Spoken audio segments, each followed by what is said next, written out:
Well, hello everybody. It looks like we are live. Jaclyn, how are you?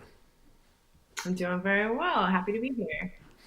Cool. Well, folks, we have a bunch of images that were sent in. We have images from 14 people on this image review live. And I'm sorry it's taking us a little while to do another image review live. I think the last one we did was what, March, maybe? End of March? End of Yeah, end in of March. between your Costa Rica and Alaska trips.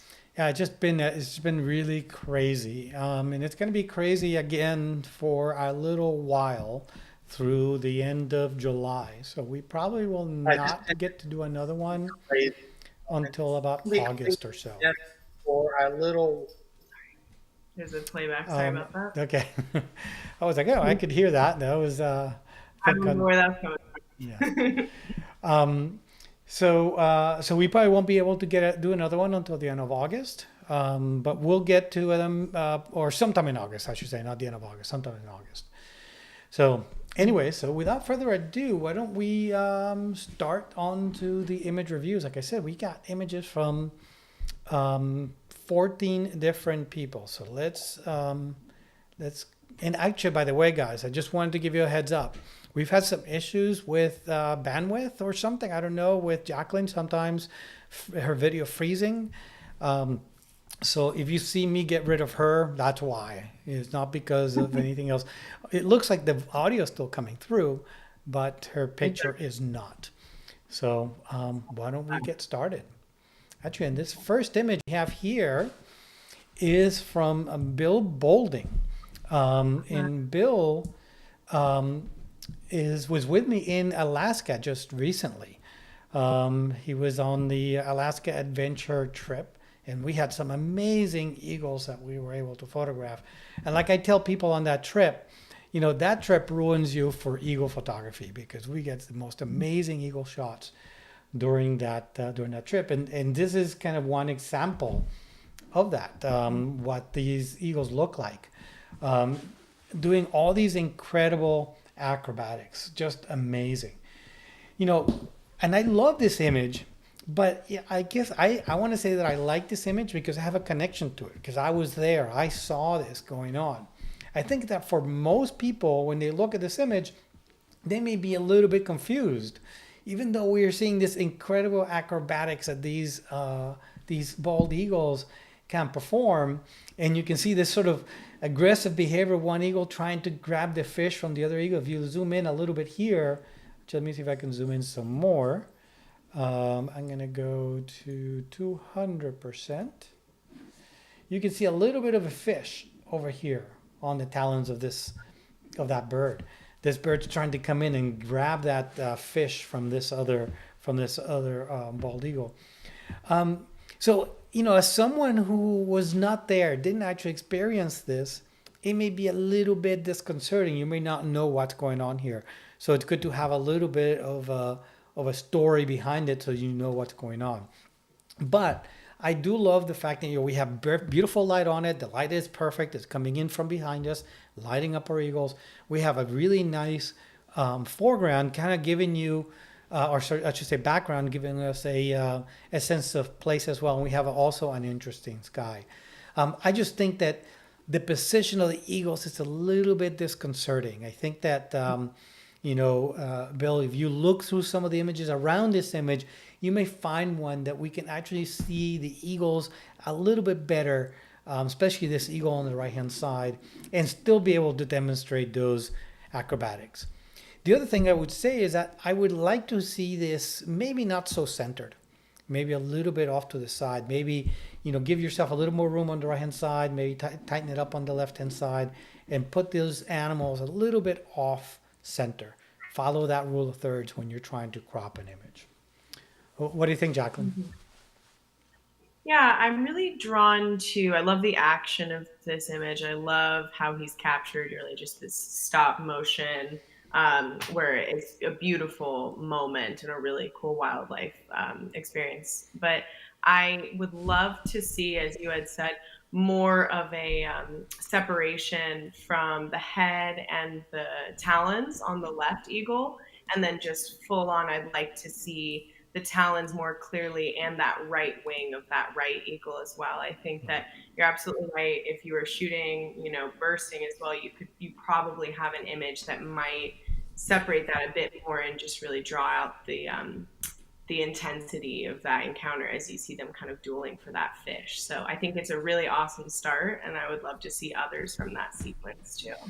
Yeah, I think that the fact that we have the eagle upside down, which is kind of cool, but it's looking away from us. We can't connect with the eye of that eagle. Kind of doesn't give us the best view of that eagle that we possibly can. But I think you did a great job also in developing this image, bringing out that light. The light that's falling on the eagles is absolutely beautiful. The colors are great.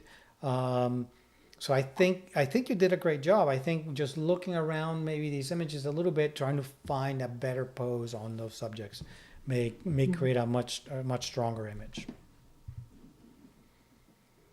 Okay, let's take a look at an image here from Brenda.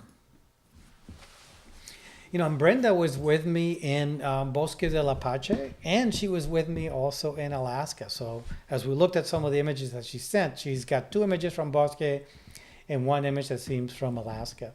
But I'm going to pick the one from Bosque because I love the pinkish color here, that sunset. I'm just want to see her crop here a little bit. I think that as soon as I see this crop, I like the crop that you did, Brenda, but I'd like to see a little bit more space up here. That the fact that this is so close to the top, it makes me a tiny bit uncomfortable.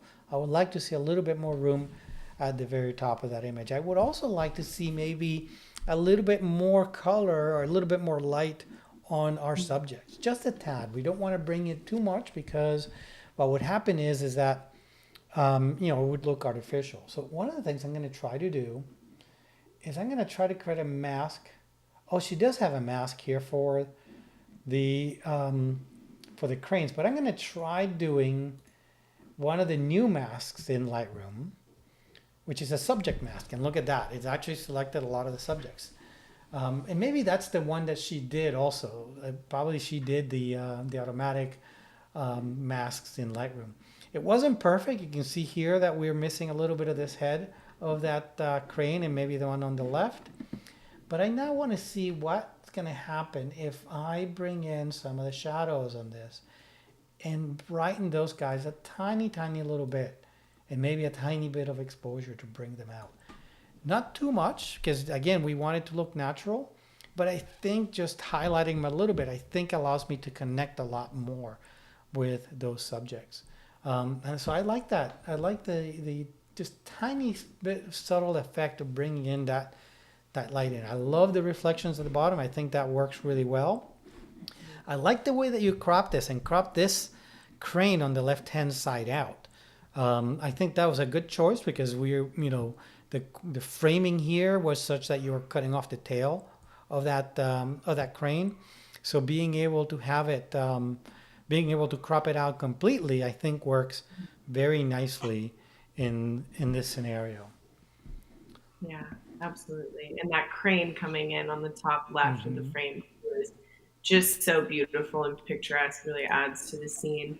But I agree with you, absolutely. My first thought was like a gradient filter to see if and to just bring up all of the shadows in that water. But I absolutely agree with you. I think that the new masking tools will help select it and bring out those cranes without really detracting and over processing that water. Because I think the mirroring of that beautiful pink sky and the water within these like bluish hue in the cranes, it's really beautiful. So I think one of the things that that those new masking tools in Lightroom are amazing, but they're not perfect. And you can see what's happening here. We have some of the masking picked up on this water down here, which made it kind of a little bit too light. And also it didn't quite get this head, for example, and another head over on that left-hand side. So you do have to go through, make sure you go through and correct those masks and refine them to make sure that you're really affecting those parts of the image you mean to affect, not the entire image, or not a mask that's not quite perfect like this one. Mm-hmm. But I mean, there's something about these cranes, these sandhill cranes with this pink light that is just amazing. And that's my favorite type of photography that we do in Bosque del Apache. It's just an amazing, beautiful, beautiful spot. Thanks for submitting, Brenda.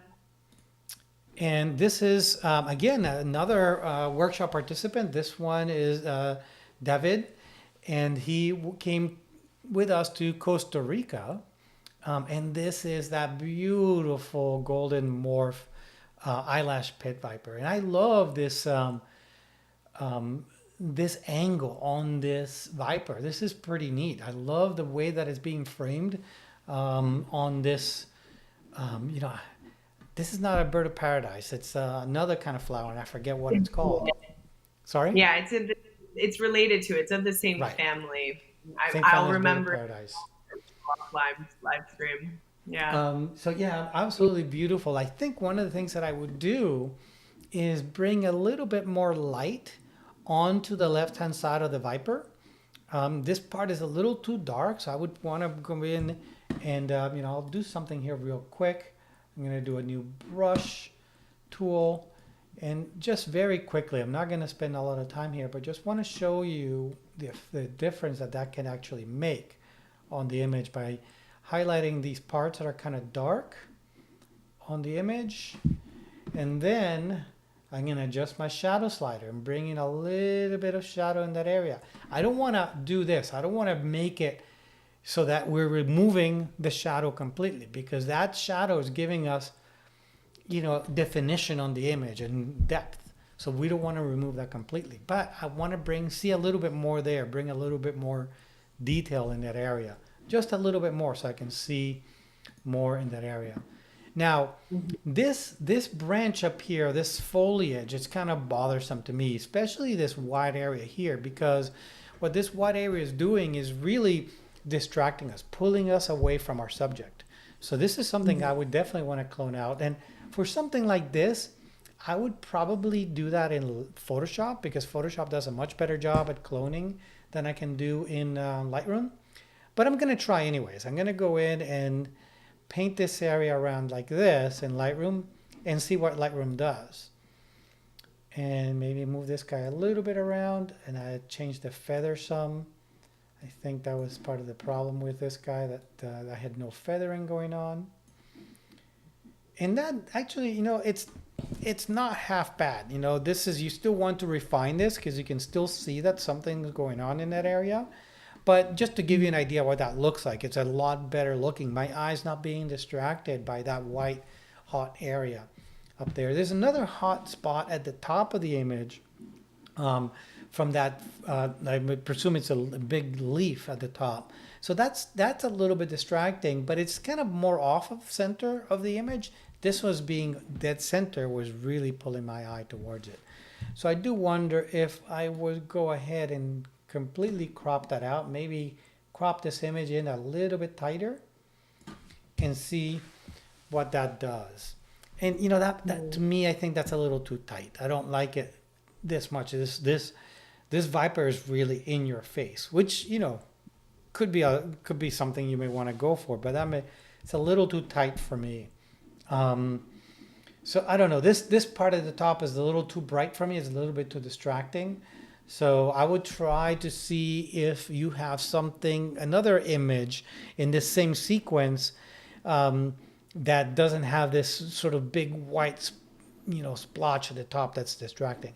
But I do love the fact that you're looking straight at this eyelash pit viper. And you can see two reasons why it's called an eyelash pit viper. You have the eyelashes up here, and you got the pits as well. So that's why they're called eyelash pit vipers. What do you think, Jaclyn? I really appreciate having myself. I've photographed this pit viper as well, and I really like this creative take on this composition. I appreciate what David was going for. I agree with you. I think that the crop is a little bit too close if you do try to come in and bring out remove the blown out leaf at the top. But I think that there's probably a lot of room to work with this. I believe, if I'm not mistaken, this is a JPEG that was sent to us, right? Yes, it is. So I feel like if he were to go back into the file, he might be able to select some areas, bring down the Hmm. exposure and highlight and Right. have that very creative composition that he has now. Because I really like that kind of bright pink stem coming down Hmm. the right side of the frame. I think it's interesting too the way that the pit viper is placed right there in the frame. It is really center, but I also love how the curvature of that leaf really like aids to the placement. So I think there's a lot to work with, and I think if he goes back into his file, he might find an even stronger image after this too. And there's a lot of room for editing and stuff, and it's a really great photo. Right. No, I like it a lot. I think it works really nicely. Yeah, So but I very definitely cool. love the shadows come out on that left side of the frame, the right side of his face. Once you see that eye too, it definitely pops much more. He's staring the viewers right in the face too. So I really love that. Very cool. Okay. So let's take a look at the next one.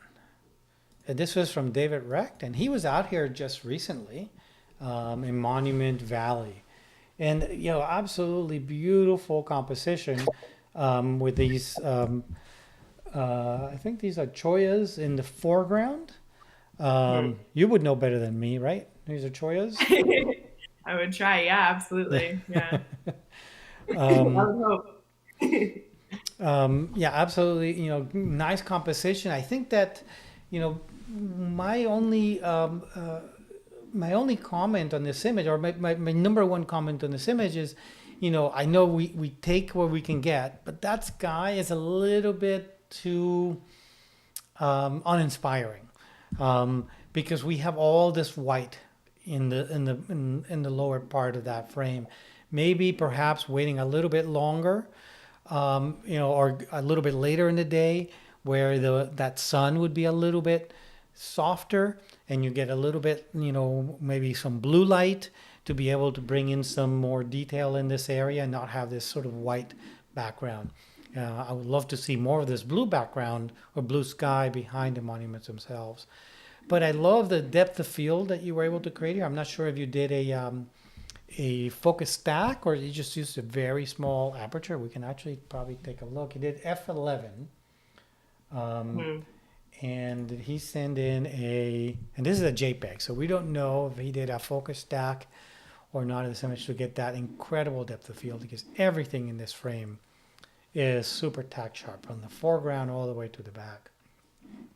And I think that the flowering plants here really help a lot. Oh, he just commented. He said that it was focus stacked.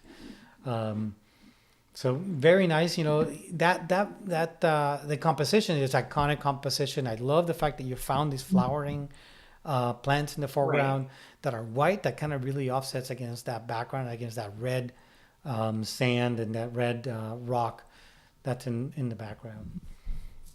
Absolutely. It's such an iconic image too. These rock formations, and so it's really nice to put some context into time of year that this was taken, and time of day as well. The lighting is so beautiful. I love that really like rich warm light on um, the front rock formation, and then the back is a little bit more of a subtle hue. Yeah, great use of focus stacking, beautiful composition. I saw this image when it was submitted, and I was like, I would put that on my wall. As someone who grew up in Las Vegas, that's just such an iconic, very picturesque capture. So, really amazing job, David. Very cool. Okay, and this one is from David Stern. Awesome. This looks like a Beautiful. like a composite of some kind, don't you think? Isn't it? Yeah, it does. A composite or digital art, taking an image and working with it, manipulating it until something kind of fantastical comes along. Um, Hmm. it's pretty, it's kind of cool because it makes me look at the image and look at all the different repeating patterns that are in the image. That's one of the things that I like, and also I see a lot of movement in the image as well. And I think what to me adds a little bit of realism to the image is this insect at the top, the green insect that's on it. I love the fact that the stem is coming in from the left in a curvy motion as well as this curve in the background. I love the fact that the background is also totally out of focus and giving you kind of soft supporting environment for the image. Mm-hmm. You know, and this is definitely not my type of photography, not the type of thing that I do, but I can appreciate, you know, the shape, the movement, and the, you know, the interest in the image. I love the textures. I love the repetition patterns. I love the movement in the image. That's the one thing that I keep looking at. As I look at the image, it just seems like it's rotating for me. Yeah. Yeah, that's so true. I do see that now. I really appreciate how the stem on the left and then the stem on the bottom right, right by his little watermark, it like the stem on the top left comes straight out of the corner and the soft stem on the bottom right, it almost makes a perfect line, but it's not exactly in the corner as well. It's not exactly symmetrical. So for me, it does kind of make this notion of movement too, and there's this moment in time that yeah, that you've really stopped this action. And I love the juxtaposition too of like this soft delicate flower and then this insect that like the exterior looks so tough and hardened, looks like armor on this very soft sweet flower. So I'd love to know the story behind this. He says, What? David said, it's not a composite. One Right. exposure with Lens Baby soft focus optic. The bug photobombed me. It's a cactus bud at the Tucson Botanical Garden.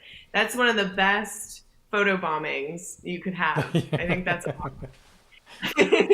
Yeah, I agree. You know, it's Amazing. amazing to me what these some of these lens babies can do. You know, create an image that's so, you know, fantastical, if you will, or Yeah. you know, that So whimsical. Yeah, I yeah, think that a lot of the Lens Baby line it's very fantastical and whimsical and kind of dreamlike, and this feels very dreamy to yeah, me. very So dreamy, really, absolutely. And yeah, it's I love it. I interesting, you love know, it's funny, you know, now that he mentions that it's a cactus bud, I recognize it more now because I've seen cactus bud many times. And as I look at the center, now I can see deeper into the image yeah, too. I see the three dimensionality of the bud itself. You know, before I thought maybe it was a right. flower, but it's an actual bud. So it's kind of cool now that he filled it in. It filled us in a little bit as to what we were looking at. I I appreciate it agree. even more. That's pretty cool. Yeah, very cool. Thank you, David. And these are from Jay Saylor. Another sandhill cranes at Bosque del Apache. Two sandhill cranes coming in for landing. You know, and this year, I don't know when he took this. Do we know? Let's take a look at. He took it in November of last year. And I was out there leading a workshop in November of last year too. And it was interesting because um, you know, there wasn't a lot of water in Bosque del Apache, which was kind of, you know, a bummer, especially in the crane pools. We didn't get a lot of water in the crane pools when they come in to roost for the night. We had to like kind of explore different areas to try to find those. So I'm glad that you found a good place to get these guys coming in. And I love these guys as the sandhill cranes as they're coming in for landing. They're just so cool looking the way that they're flaring out their wings and they're coming in for landing. And you got two beautiful positions here. I'm assuming these are two different sandhill cranes coming in, kind of giving you different phases, if you will, of their process of coming in for landing. I think that to me it feels a little bit static because you know the two subjects are kind of more centered in the frame, and I think for this particular image I may want to, you know, uncenter them a little bit more, give them more room on the right than on the left. I also don't feel like I need all that space at the bottom over here of these grasses. You know, just a little bit of those is more than enough to give me a sense of Yeah, place, give me a sense of what I'm looking at. You know, and this allows me to focus more on my subjects and bring them out more. And again, by not putting them in the center, by moving them a little bit off center, off to the left, give them more room on the right, the image feels a little bit more dynamic. Now, if I'm going to be nitpicky here, if we look at this crane here, you see how this bill is being intersected by these primary feathers. And that's unfortunate because that kind of makes, you kind of lose definition of that bill of that sandhill crane.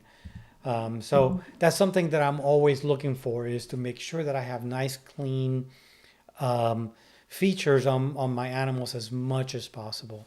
But again, I'm being nitpicky, and with wildlife, it's all about the numbers. You take a lot of images, especially with birds in flight, and hoping that you get the perfect one, from time to time. Mm-hmm. Yeah, and there's absolutely the potential too in that sequence that that he took this in, that perhaps there's, maybe this is the best image of the right crane, but on the left, perhaps he has that millisecond after that the beak is separated from those feathers on that left wing. But I do agree with you. I think that the image does become stronger as you remind us that, if there's room for the wildlife subject to move into, it creates a much more dynamic image, and there's much more flow to the composition. So I think this looks great. And yeah, I would just say look into your lot of images too, and just see if there might be a potential that you could bring in a better image of that left bird just a millisecond after or before, and see if you can get really a stellar canvas that way then. Yeah, I mean, and this is where having that fast frame rate on a camera really comes in handy for birds in flight, because you'll be able to get in, very, very subtle different changes as the birds are coming in. Mm-hmm. The last comment I'm going to have is, if we look at this bird over here, we have these grasses back behind it. I think these are grasses back behind that are out of focus, but they're kind of bright. So they're distracting to me. This is something I would try to clone out. Again, I would do that in Photoshop, because you'll have much better control doing it in Photoshop. And I think this image is worthwhile spending the time of removing that. And I think that would actually make the image a little bit nicer and a little bit clearer as well. Mm-hmm. Okay, Karen. And so Karen was in Alaska with me as well. She is Bill Bowling's better half. And, it was interesting because, Karen was actually out there shooting with a little Sony point and shoot. She didn't have these big fancy cameras with big lenses or anything like that, but she was paying attention and was listening to all the settings that I was recommending and all these different things. And she got some amazing stuff. It was incredible, that how awesome the images that she was able to get, despite the handicap of using a little, point and shoot camera. Now, point and shoot cameras now, they are incredible. They're really good, and the camera she's using was very good. But you could see during the trip how, she worked the camera, she learned to use it, she paid attention and was able to make some incredible images, including these two bald eagles coming in to grab the same fish at the same time. Wow. It was just, pretty cool. The cropping is, a little bit off because these animals are coming in so fast. Sometimes it's really hard to capture them perfectly composed. So, but that's why we have, the digital darkroom, right? We can go in and actually do a different kind of crop on this image to really kind of bring these out and really show us, a pretty cool composition of these two birds as they're coming in. And if you look closely here, the guy in the front got the shot or got the fish, and the second one got Zippo. He got shut out on that one. Pretty cool. Now, one thing that I would try to do is see these whites on the head of the bird, is try to bring those out a little bit, because right now those are kind of a little bit too bright. So, and you're losing some definition on those. So I would take my highlights down a little bit and my whites maybe down a little bit, so you get a little bit more texture and definition on the head. That's a lot better. You can see really nice bright white heads, but you still see, texture and definition in those as well. Yeah, absolutely. I would also like to see, and this is just totally a different kind of approach as well. I really loved the reflection of the two birds as well. So there's a potential for different cropping too that could also maybe include the reflection in the water, because I think that is also a really cool, interesting component that she captured. So it could be kind of Mm-hmm. like a, more of a symmetrical kind of framing too. And I think that that's really amazing. I know that Bill and Karen are watching right now too, so I really appreciate that both Bill and Karen submitted their work, their Eagle work, and this is awesome to hear that she, was trying things out and learning and shooting with a point and shoot. And Sony is definitely, they best of the best, I think, with the capabilities of their point and shoots too. So that's really amazing to hear. Yeah, and And this is awesome. I like your suggestion here. I went in ahead and expanded the Yeah. crop a little bit so you can see a little bit more of those reflections down at the bottom. Because we did Hmm. have this particular day really cool water that was, Yeah. creating some pretty neat reflections. Yeah, I think the reflection adds a really interesting component to it, whereas when it's cropped up, I'm not as visually impacted. So just, my own Very suggestion. cool. And Ken was also with me. There's a lot of folks here who were in Alaska with me this past Wow. month.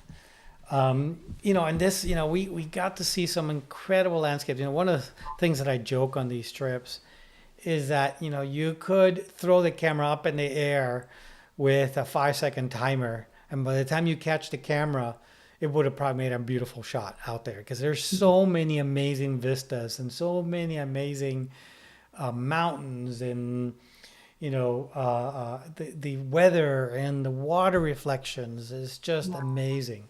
And here Ken was capturing the wake of our boat. The boat was making these incredibly beautiful patterns in the water on this glassy water with these beautiful cloud formations on the mountains behind us. The mountains there, it's kind of funny on this part of Alaska. This is southeastern Alaska, where we have, just incredible, just amazing, the most amazing landscapes you've ever seen. Um, but one of the funny things about being there is that you lose your sense of scale.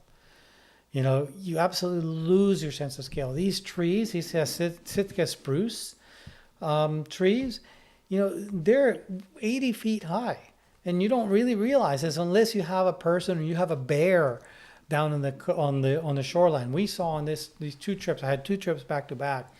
The most bears we have ever seen on these trips. It was amazing. But oftentimes as Ken will attest, or Bill or Brenda will attest, we would see these black spots and we're like, yeah, we don't know what that is. It could be a rock. And no, it was a bear, but it just looks so tiny because your sense of scale is totally off. And the same thing here, this mountain that we're seeing in the background, it could be, 6,000 feet high. It's just amazing what some of these jagged, super steep mountains are in this area of Alaska that we're in. It's just absolutely breathtaking, absolutely beautiful. I can't say enough about this part of Alaska. Anyways, I love this composition here. I like the uh, uh, the movement of the water, the reflection of the water, the patterns on the water. And this is the type of image I love. This type of image. This is one of my favorite kind of landscape images. These mountains that are kind of shrouded partly by clouds or whatnot. They don't tend to be all that popular. I have found, when I've submitted images like this or try to show images like that, they don't get that big of a following or that big of an acclaim, if you will. But I absolutely love it. I think that the juxtaposition of the hard lines of a mountain compared to the softness of the clouds really, they complement each other. And I do like this composition here. I wonder though, what do you think about the top of the mountain, not being able to see the top of the mountain? Does that bother you or does it not? It doesn't bother me, because this is, I think, more about a sense of place in including that amazing, beautiful reflection in the foreground. What do you think? You're asking me. That's a great question. I really love all of the different shapes that I'm seeing in this frame. And the line at the top, the mountain, it really just serves as like another shape to me, I feel. So it doesn't need to be so literal that we see the entire mountain, because we can infer that we know that there's a peak there, but also like the line is just kind of aiding in Right. the entirety of the composition.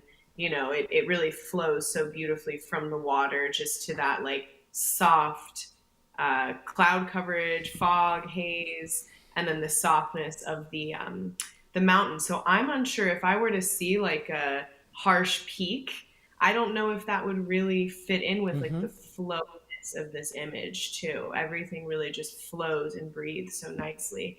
I love this image. I think it's so beautiful.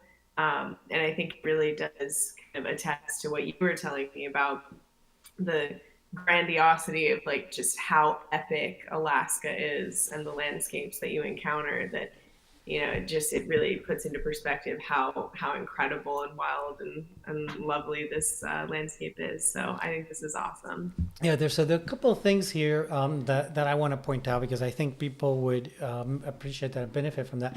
So, he did cut the top off of the mountain. Like I said, for me, that works. I think, like Jaclyn said, Okay. you can project and see the top of the mountain. We don't really need to see it. This is the most important part of the image. Agreed. But you see how he intersected that slope of the mountain, kind of, a third into the frame here. And I think that works really well. You don't want that slope of the mountain coming in at that corner of the frame. I think that would make the image feel a little bit uneasy. So that's something to think about when you're doing this, is make sure that you bring that corner in a little bit, or that intersection point into the frame itself. Don't bring it into the corner. Then the other thing that some people would look at this image and says, well, guess what? That horizon line or that water line, that shoreline is in the middle of the frame. That's kind of Mm-hmm. one of the no-nos, right?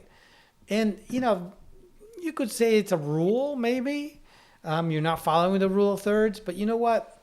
In this image, I think it works really well. We oftentimes break those rules for impact, or because an image is, strong enough, or the elements are strong enough. Just like we talked about that golden morph, eyelash pit viper. It was dead center, Mm-hmm. but you know what? That was such a strong subject that it's Yeah. fine for it to be dead center, right? You know, Totally. you want it to be poking, like coming out of that image at you. And same thing here. I think that the foreground, this reflection in the water and the pattern is beautiful and strong enough that, having the shoreline bisect the image and right through the middle, Mm-hmm. works very well. I think it is actually, it's a testament to how strong the the the the lines, the color, the patterns, and the shapes are in this image, and the movement as well. Yeah, and it gives context too. It makes me feel like the landscape is like receding back, and I think it works totally. I think the horizon line just gives more context too to how vast the landscape is that we're looking at, and how far back those trees are that are in that fog. So Cool. thanks for submitting, Ken. And this is Lee. Lee was with us, this past winter in Yellowstone. But it looks like now she is in the Bahamas, because these are famous pigs in the Bahamas. Um, that they live on this island. They come out and they swim on the beach, and people feed them and whatnot. It's a kind of neat experience, from what I understand. I haven't been there, but I've read about them. I've seen videos of them, out and people enjoy them. And, and the great thing is what she did is she gave us a raw image and then what she did with that raw image afterwards. And this is the shot that she got, which is, interesting shot, but, nothing all that special. But we look at her edits, I think this is beautiful. I think it's really neat as you're having this hog coming straight at you with that beautiful clear water. You got a little splash of the water down here, which is really cool. So she must have had a pretty fast shutter speed to be able to capture that water, splashing and really nicely defined. The blue in the background, this little bit of the corner of the island, this is jutting out. I think it's absolutely beautiful shot, really nicely cropped, really nicely put together. And then the other thing that you noticed on the original shot, her horizon was crooked, right? Right. And she straightened that out on the end result. So I think this is, if we look at her before image, she, did, probably exactly what I would have done. Right. I think that this is the crop that I definitely would have done for this image and just, focus on this one in the background that's coming straight at me. The only one thing that I would do is use my brush to maybe bring in a little bit more light into the eyes of our subject. They're really, really dark. And oftentimes, when they're that dark, what happens is that you can't make a connection with your subject. So oftentimes I will, bring in a little bit of detail into those eyes so that I can see them and I can make a connection. And it's not very much, it's just enough so I can make out that eyeball so that I can make that connection with my subject. And just those two little edits, you saw that took me, 10, 15 seconds to do. I think improved the image that little bit more. Definitely. I think, the final image in this is so strong. I see it like being used in a promotional, some advertisement for Travel Bahamas or something. And Right. I know and her husband, they have would you call it like a travel blog or a photo travel blog? And I think that this is awesome. I definitely recommend people go check out her work and stuff. We can link it. But I think that this is awesome. The other work that she's done this year too, in Portugal and in Yellowstone with you, she's gotten some awesome wildlife shots. And this just really gives great context without being, I think, messy. I've seen certain images from this beach as well with these pigs that it can be busy, messy, overdone. Image to me, it does not appear to be. I know that it's processed, but it does not appear to be over processed, which I really appreciate. Yeah. Well, the water there is that color, so yeah. Right, exactly. Color. So I think she did really well without overdoing it. I love the crop. I love the splash of the water. The pigs coming straight towards her. So I think this is all really amazing. It has a great draw to it too. Makes me want to pet them. Yeah, exactly. It's different. What I think is funny is that you have images from Yellowstone with bison coming straight towards you, and then she has this image of like this cute pig, and the difference is very, very remarkable. Well, this image is a beautiful image from Margaret West. Wow, just amazing. This looks like a long exposure of some kind, right? Let's see.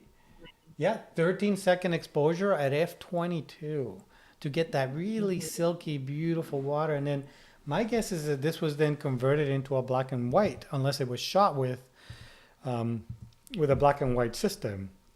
But I love the composition. I love the arrangements of the rocks.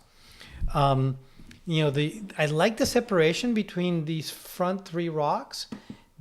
This last rock in the background and this one are kind of merging into each other a little bit here. So I wonder what this would have looked like if we were, I don't know, a few feet to the right to then increase, then separate these two rocks and give you a little bit more definition of this rock against that rock. I don't know. That would also change the perspective of this rock and maybe push it out a little bit too far to the left to the point that it would look like an outlier. So I'm not sure, but I would love to see what that arrangement would also be like. But I mean, I think this is a beautiful arrangement, beautiful color, beautiful treatment. You oftentimes it looks like, you know, she didn't have very good sky for this Hmm. shoot. So, you know, oftentimes converting that to black and white and make that sky super dramatic makes, you know, can Right. make a big difference.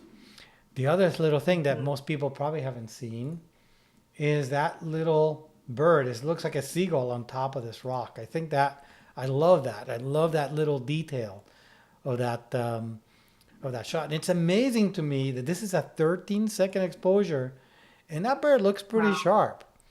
So that bird was like really standing still, not Hmm. doing much at all. Um, yeah, I mean, I That's look at this image and it just feels so peaceful and so neat. It makes me want to be there and see this with my own eyes. Um, really does. you know, Yeah. I really if I'm gonna again, want. you know, and I'm the king of nitpicking. The only nitpicking thing that I would say is on this right hand side. You see how this crop is like coming in that area there that just kind of makes me want to see a little bit more. So I would maybe crop it down to there, just a sliver. And I think that that feels a little bit more comfortable. That was my nitpicky moment. What do you think? I think that this is beautiful. When I first started photography, I did mostly black and white film, and this just takes me right back to those days as well. Just I just think this like has a texture and a graininess and such, and a ghostliness to it that is just so beautiful and it is very nostalgic. This is a question for you, Juan, that I encounter and that I'm potentially seeing in this file as well. And I'd love to know what you would do. So sometimes with sky and any kind of subject features, in this case, the rock, sometimes you can really see when someone has like dodged or burned. And for me, I'm seeing a little bit on the edges of the rock, maybe some indications of some dodging. You mean like a And I'm curious. halo? Yeah, you get like the Mm-hmm. little kind of halo-y effect around it. And I see it, in portraiture, I see it in landscapes. So I'm curious, like, what would you do to remedy that to ensure that there's not this almost like kind of ghostly halo around just the rock formations that you've brought out the shadows from? Yeah, I mean that's always a challenge, right? Because a Right, halo is created by, you know, a mask, if you will, right. which there's an art to creating a mask that has no halo to it. Um, Yes. so, you know, you don't want to do a mask where the the feathering is too soft, because that's what makes a mask. Uh-huh. You know, that's what creates a halo. So oftentimes Right. what I've done in order to avoid a halo is when I'm tweaking a mask along those edges is I Hmm. will actually use a feather, but do the feather on the inside of the subject as opposed to the outside of Yep. the subject. So in this case, for example, if I were masking, and I'm not sure whether this is, you know, the case here or not, but I would Yeah, I don't. mask it such a way that I'm I'm masking a little bit into the rock itself as well, Okay. and that will remove some of that halo effect that you may be Hmm. seeing. Hmm. So, you know, and I'm not sure whether that's what happened here or not. I do see a little bit of that, but you know, in this Yeah, image, I think it's still. I see. I don't. It doesn't bother me. It's not very Right. over the top or very obvious, and it makes the rock really stand out against that amazing sky. Yeah, it gives it the texture, absolutely. I don't want anything to detract from such a strong image like Hmm. this. So I think it's a common encounter to kind of have that Right. tell, as you would, that you're like, Right. well, yes, I absolutely, dodged this in post. Um, so yeah, I appreciate your insight as well. I think that this is awesome, super strong. Love the black and white. Okay. We have 10 minutes, so we got 4 images for the next 10 minutes. Cool. And this is from Marie Stuckey. And these are large green iguanas. When they're very old, when they're older, they kind of look this weird, they have this weird look to them, and they have these big jowls onto them. And this is an interesting shot. I think that, again, one of the things that we want to be doing for wildlife photography is providing more room for subjects to move into, more room in front of a subject and behind the subject. And here, as you can see by using this rule of thirds, we have more room behind our subject than in front of our subject. So from a cropping perspective, I would come in and crop it in so you have more room for a subject to move into than it is behind them. I love the contrast of our iguana against the green, and these things are coming up at the top. I've never seen that in iguana. I don't know, maybe that's a flower from the tree. I've never seen that on one of these iguanas, so that's kind of interesting. But the biggest problem for me with this image is this other iguana that's photobombing us. And it's so distracting. It really pulls me away from my main subject. So it's kind of cool to see this large iguana. It's this one in the foreground. It's just too much for me to overcome, and it's not something that we can't do anything about because it's such a large part of that. So perhaps trying to find another angle on the subject that you don't have that iguana, or maybe that iguana was moving or whatnot. The other thing that I'm seeing here, and one of the physical aspects of these iguanas that's kind of neat is these sort of, like I was saying, these big jowls. As they get older, they develop these big kind of bags on their side, and they're kind of funky looking and makes them kind of look a little more menacing even. But unfortunately, that one's covered by this leaf. So one of the more impressive features of our subject is being covered by a leaf. So again, maybe a different angle on this subject would have given us better look at our primary subject, but have also may have reduced or put the subject completely out of the frame, and allow us to see our main subject more clearly. That's interesting. I'm trying to think of ways in which this kind of you've got this like bright light, almost like opal looking iguana behind, and then you've got this dark iguana in front. And I feel like there's in some way there's a way to utilize that to kind of have that contrast between that light and that dark.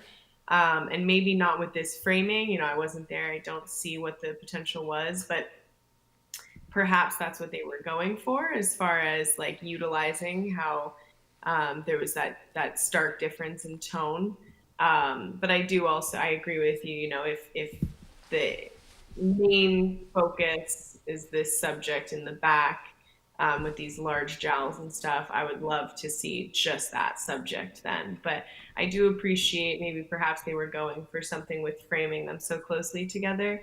And I think that maybe with a little bit more fleshing out of that idea, it could be really cool too, really beautifully composed. So.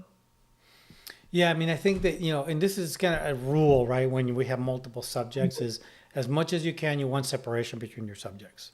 Right. So being able to move and provide a separation between those subjects, Right. would have provided a better image. Okay, so let's go. And this is Mary.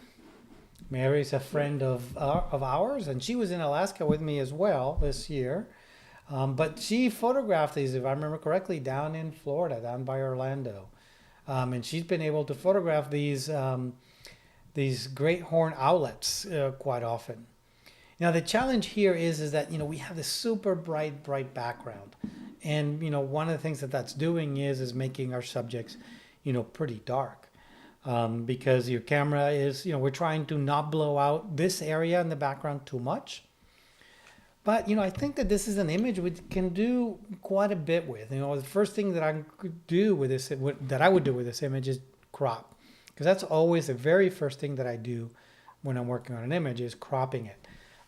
Because if I don't have a good composition, I'm not going to spend a lot of time in in editing the image and or correcting the image or making tonal adjustments or anything like that. So I'm gonna first start off by doing a crop.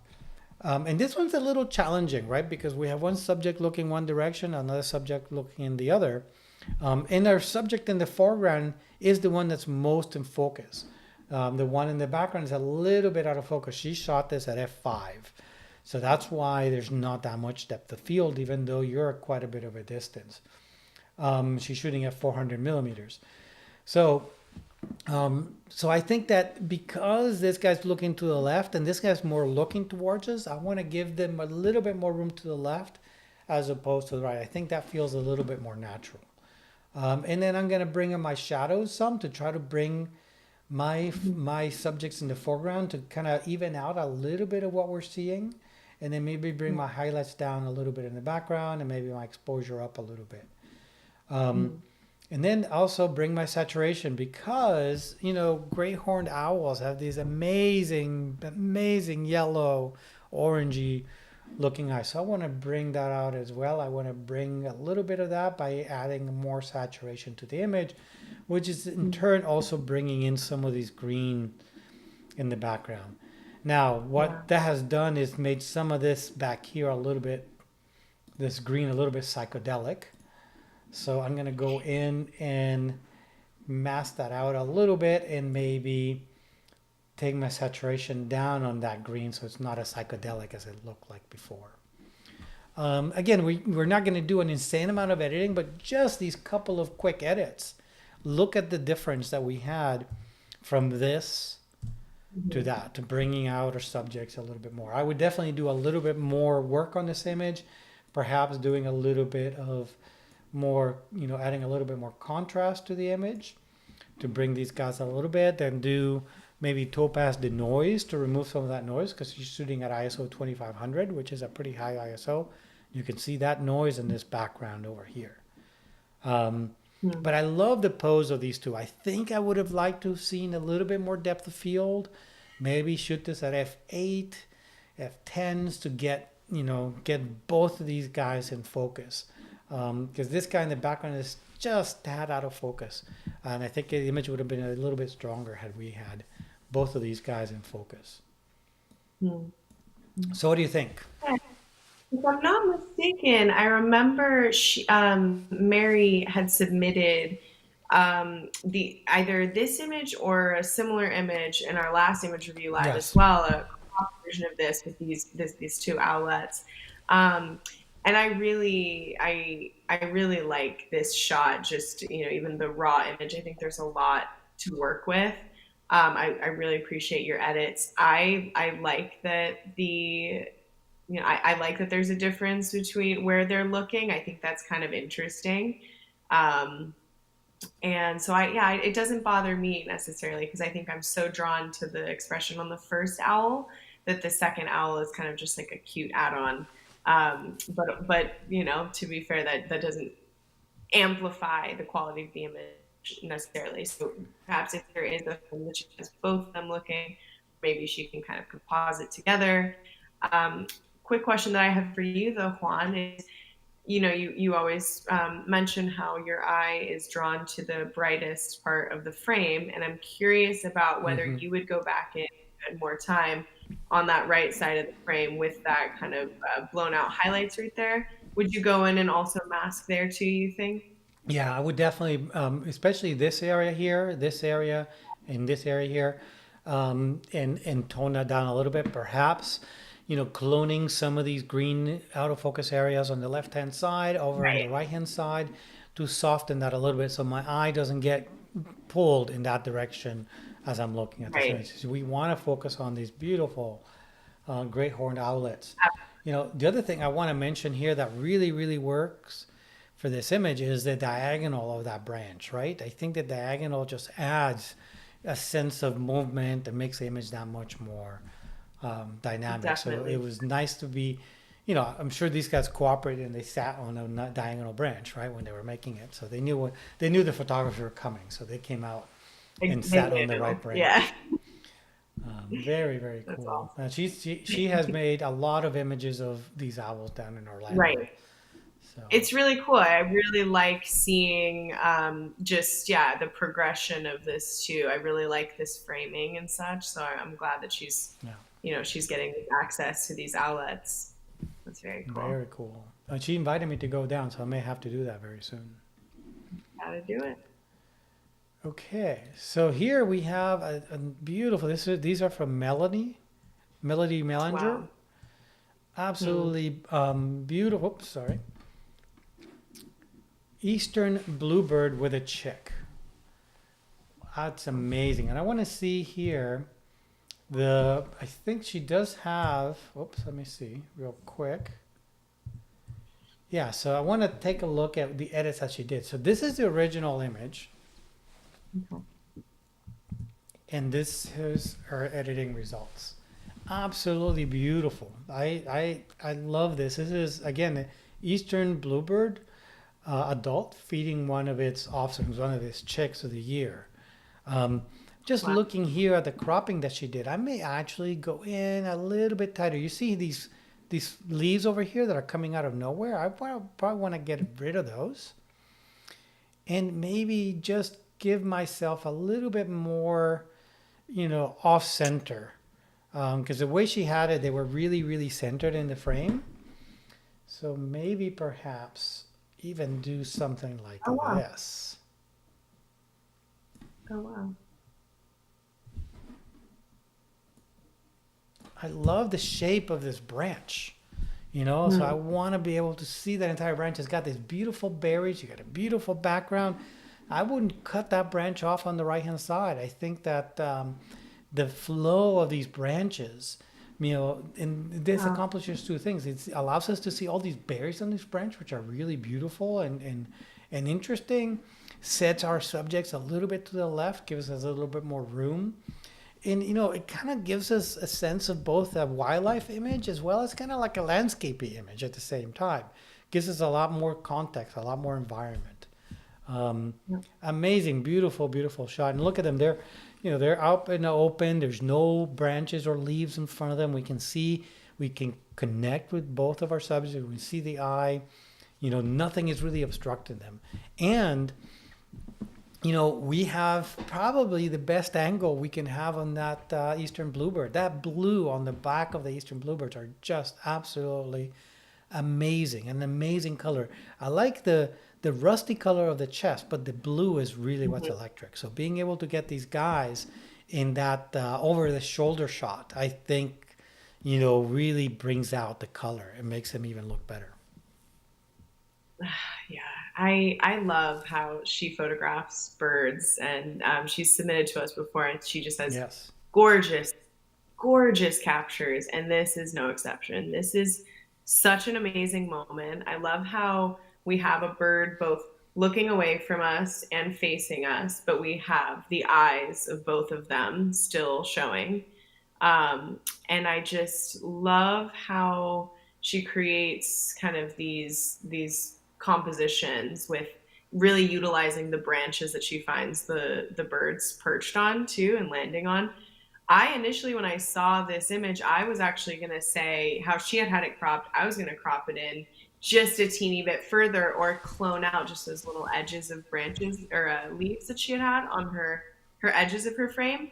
But now with this new cropping that you've just done, it like completely opened up my eyes to that potential as well. So I really love how this image looks. I have no other comments. I'm like, put it on my wall already. I'll print it tonight. Yeah, this It's is in Melody commented gorgeous. here. She says, "I only waited 5 years to get that perfect position."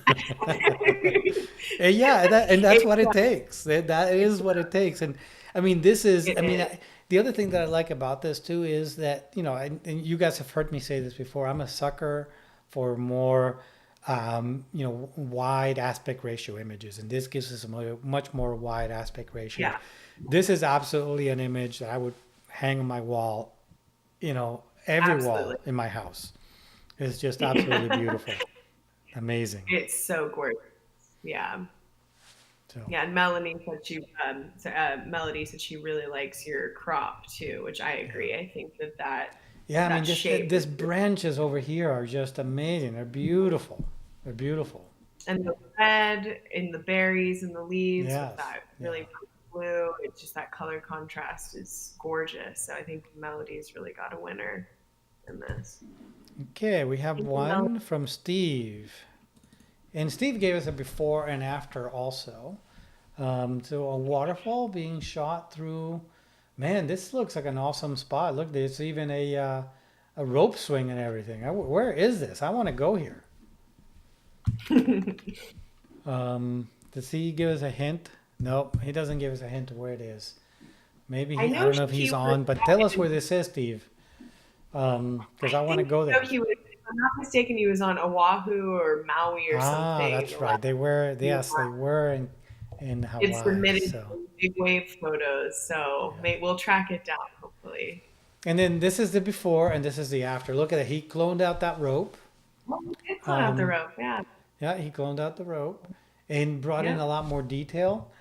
But you know, see, Hmm. this is, I think, one of the problems that I think he did overdid it here a little bit, and I can tell by a couple of different ways. So I think he overdid, in my opinion, a little bit of the texture or clarity, most likely clarity in here. Look at the difference. This is the after. This is the before. Look at the water on this one. Look how nice and silky and thick the water is. And look over here. It looks stringy. Do you see that? So Mm. I think that you know, tone down a little bit on that the clarity or texture on the image to and bring out a little bit more of the silkiness in the water. I think that this is one of the effects that that clarity will do to that water that's nice and silky. It'll make it more stringy. You'll lose a lot of that thinner spray of the water. And also looking at these leaves, they just look a little bit too sharp for me. So I would, try backing up a little bit on the clarity or the sharpness to try to bring back some of that beautiful silky water that you have here. But other than that, I think it's a great shot. I love this looking through the foliage, looking at the water, kind of making this kind of a hidden spot, right? It looks like a little hidden oasis that nobody knows about except you. That you're looking through this foliage, so it gives us a great sense of mood and place. But let's back up a little bit on that on the clarity and try to bring out some of that beautiful soft water that we had over here that we lost in this frame. Mm. It gives me, it really makes me feel like Blue Lagoon, kind of. It Yes, feels very like I've just walked in on something in this like untouched land. So Steve did say it was Hana Highway in Hawaii, which yeah, um, Maui. I believe Maui. I've been Yep. to this location too. Um, I've been for to the me, road. this I've is been to the road to Hana, but I haven't did have not see you? this waterfall. Yeah. Yeah, I'm remembering going on that road and going swimming at a rope swing and such with a waterfall. So perhaps it's the same. But for me, there's something about the way the water looks in this image that I actually quite like. I really like that texture. I do agree it could maybe be bumped down a bit because the leaves on the right hand side, the right frame, are kind of competing. Mm-hmm. But I do like I do like in his raw image how soft the water is, and I also really like that very I think very like I'm not sure what the word is that I'm looking for, but it very distinct kind of look that the water has too. So you could definitely lessen it, but there also might just be in terms of taste too that's the look he was going for. I really love it. I think it's a beautiful photo. Another great image that you could see in like a promotional material for like travel Hawaii or like Yeah. air Hawaii or whatever. Yeah. Very cool. It's gorgeous, Steve. Well, Steve, I hope you guys hope you and Linda were able to go swimming in here, not just take a shot. Yeah, exactly. Well, folks, Yeah. that's all the images we have for this image review live, and thank you again for joining us. I think you had a couple of things you wanted to mention, Jaclyn. I did, Uh-huh. yes. Before we go. So as many of you all have, you are subscribing to our newsletter. We had a really amazing last few weeks where we released most of our 2023 workshop dates. And we've sold out of most all of those workshops. But we are going to be attending a photo conference from July 15th to the 17th in Amherst, Massachusetts. That's the New England Camera Club Council conference out in Amherst. And we will be rolling out more workshops for those dates as well. So come back in July and look out for our newsletters and our social media posts. That'll be working in conjunction with the conference that will be releasing more opportunities for both 2023 and 2024. Yeah, and if you're in New England, this is the photo conference to go to. This is the New England Camera Club or Council of Camera Clubs. It's over seven. It represents over 70 camera clubs in New England. This is hundreds and hundreds of people. The largest photo conference in the Northeast, and there's lots and lots of speakers. Franz Lanting is the keynote speaker. Scott Kelby is going to be a keynote speaker. I'm going to be doing 2 Raptor shoots while we're there, and going to be giving some presentations as well as some image critique. So if you're in the New England area, this is absolutely the conference to go. So check it out, and hope to see you guys there. Well, and we'll both see you there. Jaclyn's going to be there as well. We'll be there as well. Hope to see you in our Raptors in Flight classes for the workshop. Well, folks, thanks again, and be on the lookout for the next Image Review Live, and that will probably happen sometime in August. Okay, guys. Absolutely.